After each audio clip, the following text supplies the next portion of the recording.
Good afternoon, my lovelies. Welcome back to a new weekly reading vlog.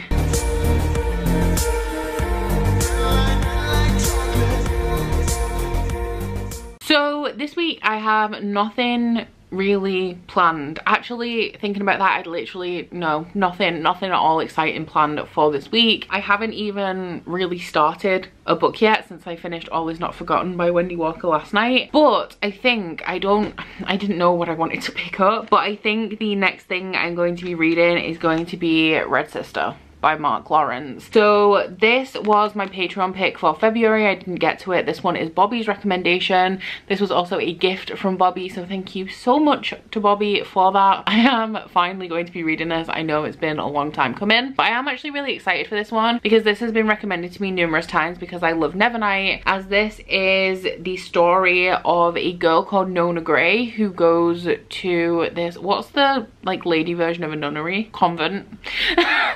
It's about a girl called Nona Gray who is at this convent for the Sisters of Sweet Mercy, and this is a convent full of assassin nuns. So for what I know of Mark Lawrence, his stories are pretty grim. He is a grimdark fantasy author, but I don't believe that this one is as extreme as the, is it Prince of Thorns series, which I do have a couple of books in that series as well, so I do hope I enjoy this one, and I feel like this is going to be a better like entry point into his work. I do like grimdark fantasy, but in terms of the grimdark that I've read, I haven't read like the darkest of grimdark fantasy, I would say. So yeah, exciting to see how this one goes. Bobby really loves this. Cody also really loves this and really wants me to read it, and based on the fact that Cody loves it and it's one of her favorite series, I think I'm going to as well, because we do have pretty similar tastes with fantasy. So I'm going to be starting this sometime soon. I don't know what happened to me last night. I did go to bed at like around 2 AM, but I slept for long enough, but I don't know whether I actually didn't, whether I had a restless night, didn't sleep enough, but I am so sleepy today. I've wanted to get back in bed since I got up,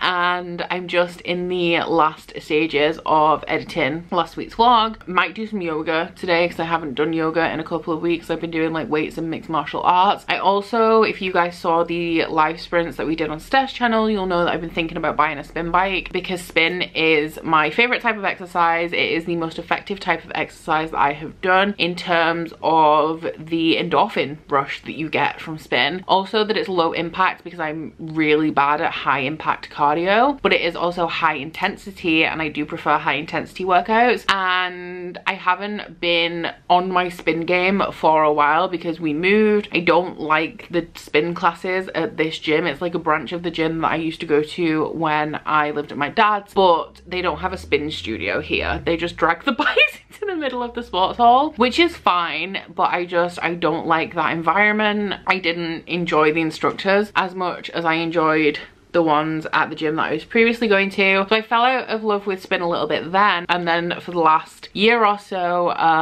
obviously we've been in a pandemic, so I haven't been to the gym. I haven't had access to a spin bike, but I do miss spin. I'm really in the mood for it. I've been working out more frequently since the beginning of 2021. It is one of my main goals to work exercise back into my weekly routine, and yeah, I want a spin bike. The only problem is they're an eyesore, they're big and heavy, and they're expensive as fuck to get a good quality one. If you guys are interested at all in the program of workouts that I actually do, it is Les Mills. I have Les Mills on demand, and I bought myself a set of weights so that I could do body pump, and I've been trying to find a cardio one that I like, but just high impact cardio is not for me. I'm not very good at it because I'm not a coordinated person. So like anything that's dance or has any type of choreography or like repetitive like routines, can't do it, and I just don't feel like it's effective.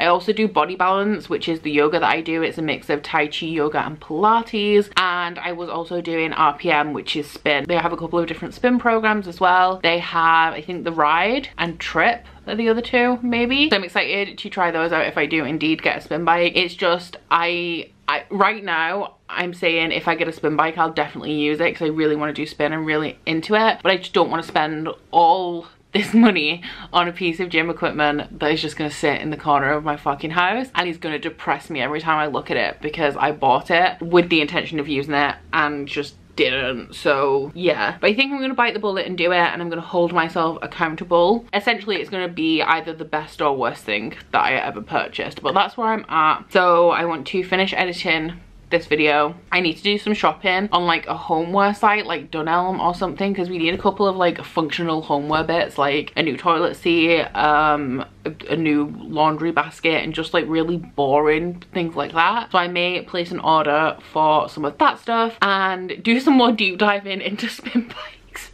Maybe actually purchase one. Hey, so I look a picture, but I'm just about to go and get a shower. I did a weights workout earlier and just finished scheduling my vlog. I'm on a little bit of a time crunch at the minute because it is 5:15 and I'm doing Patreon sprints with Steph tonight at 7 p.m. and I want to watch an episode of The Last Kingdom while I'm eating. So I really just like need to shower, make dinner, and then get that episode playing so that I'm actually on time and can fit everything in.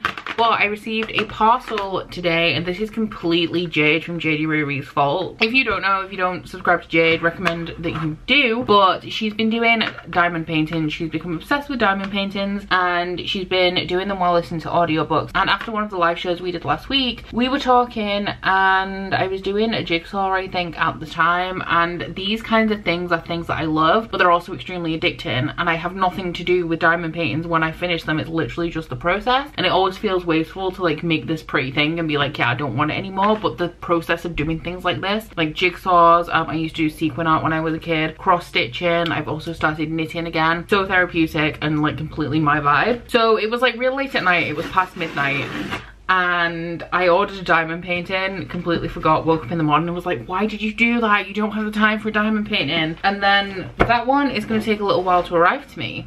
So I ordered another one from Amazon so that I could actually start one now, and then the other one that's coming whenever that arrives, I'm gonna have two. So yeah, maybe I shouldn't have done that, but I got myself a diamond painting. The other one that I've got is like a landscape. It's like a mountainscape and like a moon, because I like galaxies and mountainous places and things like that. But this one, you know, this one is Baby Yoda. And I watched The Mandalorian, was it a couple of months ago now? Still have not recovered. So I really want to start this tonight, but I've learned my lesson over the last 2 weeks about listening to fancy audiobooks. I'm not even going to attempt it, especially because I'm really enjoying Red Sister by Mark Lawrence. I'm not that far into it. I'm only on page 82, but I am immediately absorbed. Like, I love the writing style in this already. And I did hear from Cody and Bobby that it does take a while to get into, but this follows a girl called Nona Gray, and she is about to be hung for murder, and the abbess of the convent of Sweet Mercy turns up and takes her away instead. She's had a bit of a rough start in life. She was sold to a guy who buys children that have like the magical abilities from a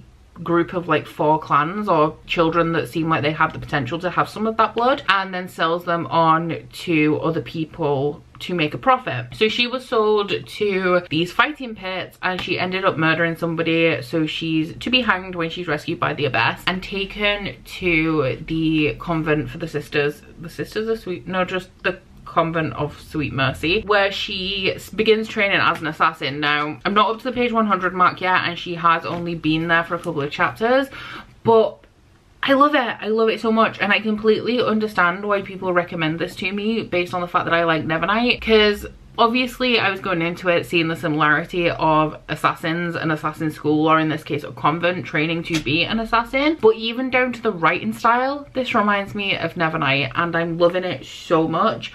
But it is quite a slow read, just because it is quite, not even necessarily dense, it's just really immersive, and the font size is quite small, so it is taking me a little while, but I want to get a good chunk of that done today. But I also want to start this, but I'm going to go flatten it out so that it is easier to work on. And I don't know, I may squeeze in an hour of diamond painting this evening. We'll see how I go, but really I'm on a time crunch because it's like almost 5:20 and I need to wash my sweaty ass and make dinner because I'm also fucking starving.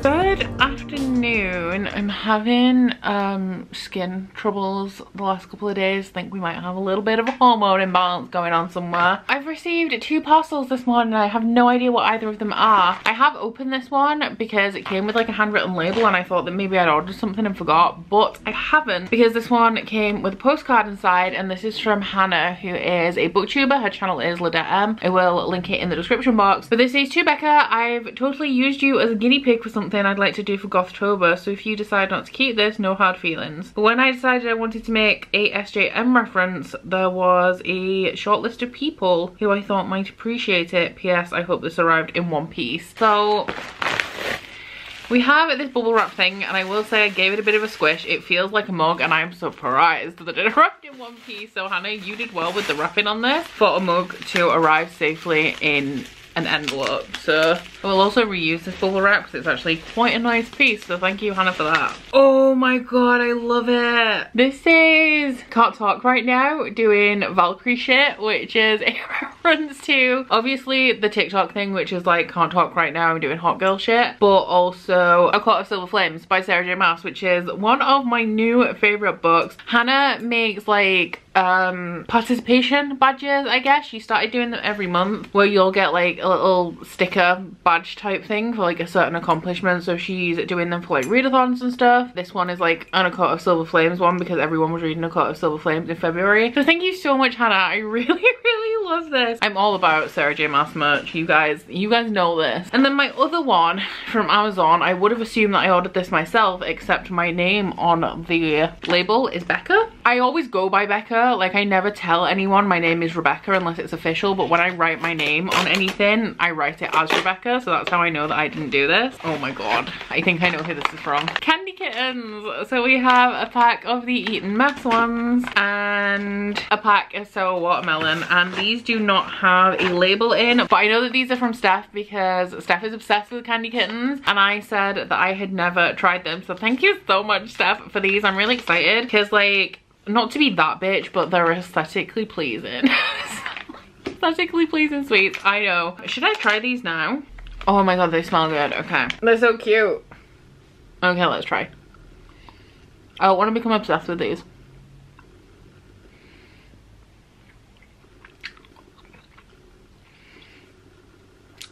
Wasn't expecting that tangy edge from Eton Mess. It kind of tastes like a Scribd, and Scribd's one of the few gummy sweets that I will actually buy and really like. Let's try watermelon, because watermelon and grape flavored things are my favorite flavor of things, or just like melon or grape flavors. Let's see how sour this one is, because at least I know it's gonna have tang going into it.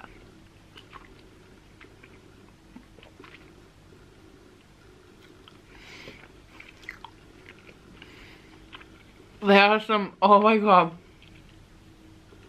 I like sour sweets, but they make me screw my face up because I don't eat them that often. They're really good. I enjoy, I approve, and now I'm probably going to go and look at what other flavours they do and become obsessed with them, because of course I am. Thank you so much to Steph for these and Hannah for the mug. You guys have made my day. I really love them. Thank you. I don't have much to tell you because I'm still reading Red Sister, and I'm not even quite at the halfway point. I'm on page 246, so I'm almost halfway. It's slow, but not in a way that I have ever been bored the entire time I've been reading this, and there's quite a lot going on. It seems like it may be futuristic, but I would say that it's high fantasy, because it's like futuristic but medieval, so post-apocalyptic almost. The world has reverted to like a more medieval state of living. I would say it's high fantasy because there are like very slight references to the real world, but nothing that I can actually pinpoint it to being a real world setting. So there's like government systems, different types of law, there's like these clans that had magical powers that all settled in this land, and yeah, there's a lot of high fantasy elements in it, but then I also wouldn't say it's dense. But it's taken me so long to just like read a page, and I'm not mad about it, but it does mean that the progress is slow in this. Like, I wanted to, would I have been done today? Yeah, I would have been done today or last night if I was reading this at the speed that I usually would, or that I aim to read this at. But I'm not even reading 100 pages a day. I did like 4.5, maybe more hours of sprints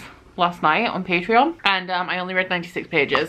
The sprinting time wasn't 4.5 hours, it was probably like around 3 hours, but 96 pages in 3 hours is just not like a good kind the ratio, but I'm enjoying it so much. And the way that the like assassin nun school, the convent, is structured in this, they have classes. So when you are good enough at each of your classes, you move up to like your next level, like the next class. So the first one, like your entry level point, is red class, and then the next one is grey class. So that is how the book is sectioned, and the first like 225 pages is red class, and I've just started grey class. And at the beginning of each of these you have a prologue. Like this has a cracking first line, because the first line of this book is, "It is important when killing a nun to ensure that you bring an army of sufficient size. For Sister Thorn of the Sweet Mercy Convent, Larno Taxis brought 200 men." So I'd flipped back to this not long before I started the grey class section to see, now that I had context of some of the characters, to see which character Sister Thorn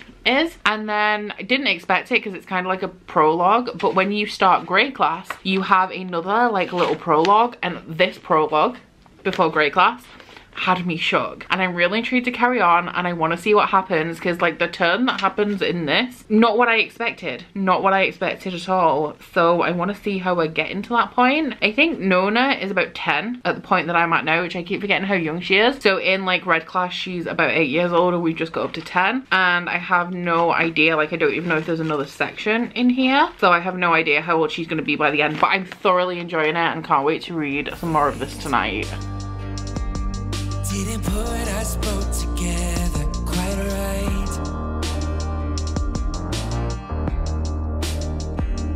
Babe, you know me, but did the last thing you remember burn bright?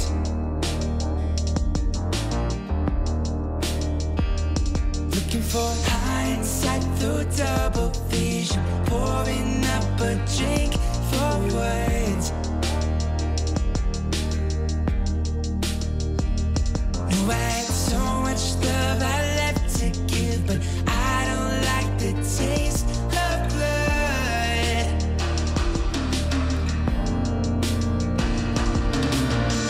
Now that we're talking again, I don't wanna fuck this thing up. Just take the thought from my mind. Yeah, this is living, and you know we only do this once. Won't change a thing about mine. Hey, hey, hey, you know it. Hey,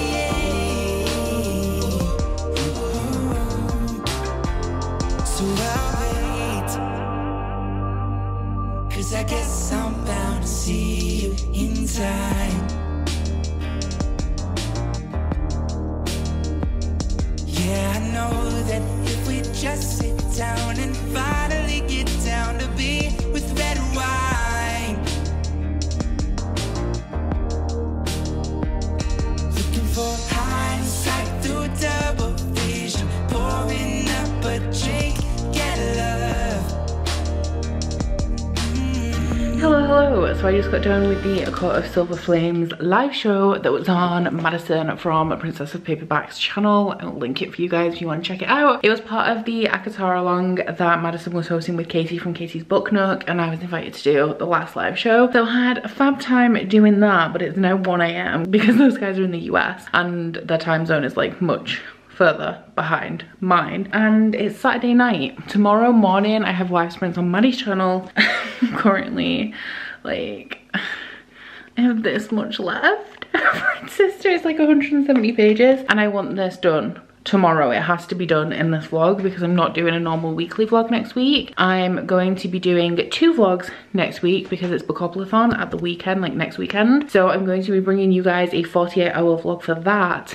And also for the 5 days that run up to Bookoplathon, usually I would just do like a weekly vlog and split it. So you'd have like a 5-day vlog, then a 2-day vlog. Some of you guys requested that I do a spoiler vlog for Den of Vipers. So if you don't know what Den of Vipers is, it is, I believe, like a mafia romance that's really intense and pretty wild, and apparently nothing's off the table. So I'm gonna be doing a spoiler vlog for that. So that needs to be done this this needs to be done tomorrow, and I'm still really enjoying it. Like, I love it so much, but it's really slow. It takes me ages to read it, so keep your fingers crossed for me. I'm gonna go get in bed, I'm gonna go get some sleep, and hopefully I will bring my reading mojo to the table tomorrow.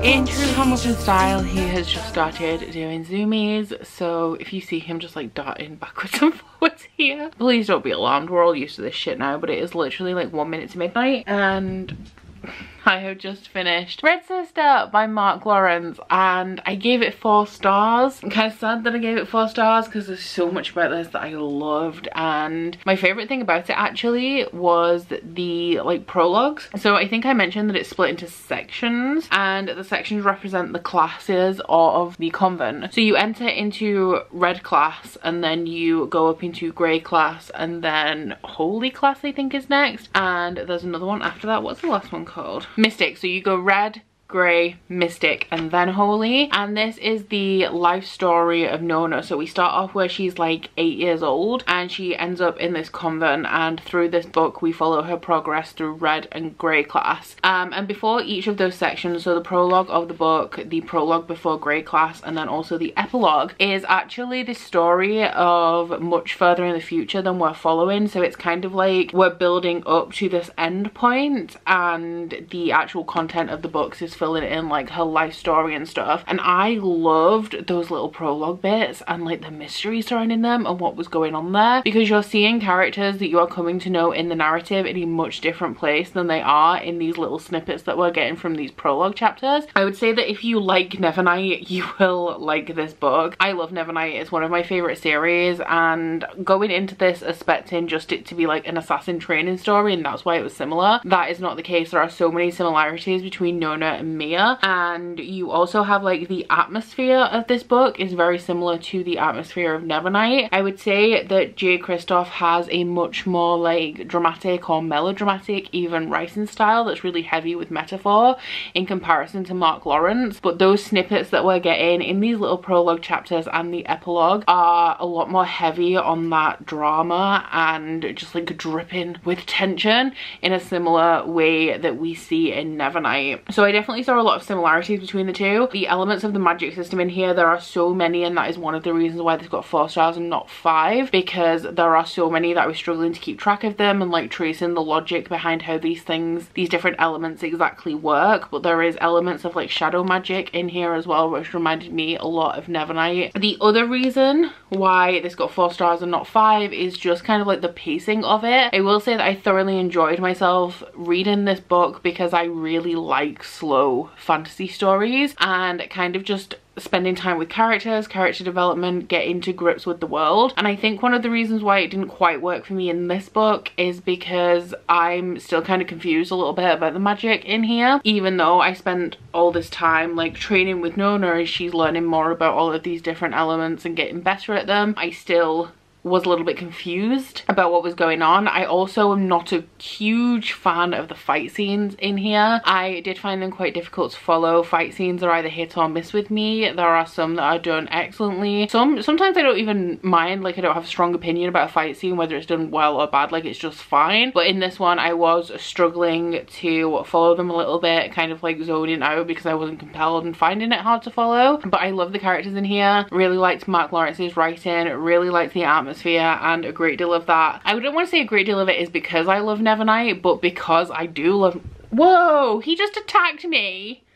Sir, you do not do that. That was rude. But because I do love Nevernight, in some ways I am guaranteed to enjoy this because of how similar it is, even down to things like the tone. Trigger warnings in here, specifically in one scene for animal abuse. Wasn't expecting it. Really did get to me. Mark Lawrence is a grimdark author, so he really does dive into like the gore and the gruesomeness and doesn't shy away from stuff like that. And it was like a lot of detail and it really did upset me. So if you're sensitive to topics of animal abuse, I imagine that pretty much everyone is, but it was like a particularly rough instance of it in here. And then you also have just like your basic trigger warnings that come with all fantasy, like gore, murder, all of that kind of stuff. But yeah, I really really enjoyed it. I did have a wild plan to read all 3 of these books in this video because from the beginning of this I was enjoying it so much, but it is just so slow. Not even in terms of like it's slow, like I don't want to pick it up, or it's slow with the pacing. I will say the pacing is very slow, but like I said, I'm used to that. I enjoy that. Not even slow as in like I'm struggling to be interested in it. It's just took me so long to read each individual page, and I wouldn't even say that this is particularly dense, but there is a lot going on here with like the politics and the magic and learning all that kind of stuff. Also getting to grips with the characters and who's who, because we follow quite a lot of novices in here, like the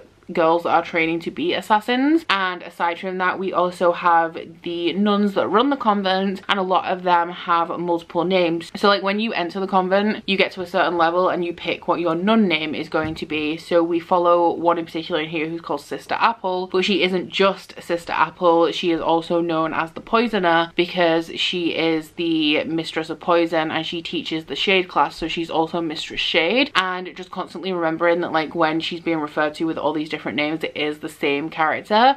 With quite a few of the nuns we did have instances of that, so it did get a little bit confusing in those aspects. So trying to keep everything straight, trying to follow especially like the fight scenes, because I was struggling to follow them, like slowing down, taking it step by step, because there are quite a lot of elements in this plot and quite a few like confrontations and conflicts that are resolved throughout the course of this. So yeah, it took me a while to read, so I sadly will not obviously be reading the trilogy in this vlog because it is midnight on Sunday. And that brings us to the end of this vlog. Like I said yesterday, there will not be a standard weekly vlog next week, which is really weird for me because I haven't missed like a normal weekly vlog in over 2.5 years, but I'm not really counting it as a miss because you will still have a vlog up on the normal vlog day throughout the 5 days before the 48-hour bookoplathon readathon. I'm going to be filming a spoiler vlog for the mafia romance book Den of Vipers. That is going to contain spoilers purely because I think a lot of you guys who are going to watch that are going to want me to discuss the smut, because I've been warned multiple times that nothing is off the table, like everything's really wild in that book. And also it is the kind of book that a lot of people just won't want to read or won't bother reading, but will still want to watch people's reactions to it because it's supposed to be a wild ride. And then throughout the 48 hours of bookoplathon I will be filming a weekend vlog for that. So I think my schedule is going to be the bookoplathon vlog on the Tuesday because that's more of like a standard vlog even though it is for a readathon, and the spoiler vlog will go up on Thursday. And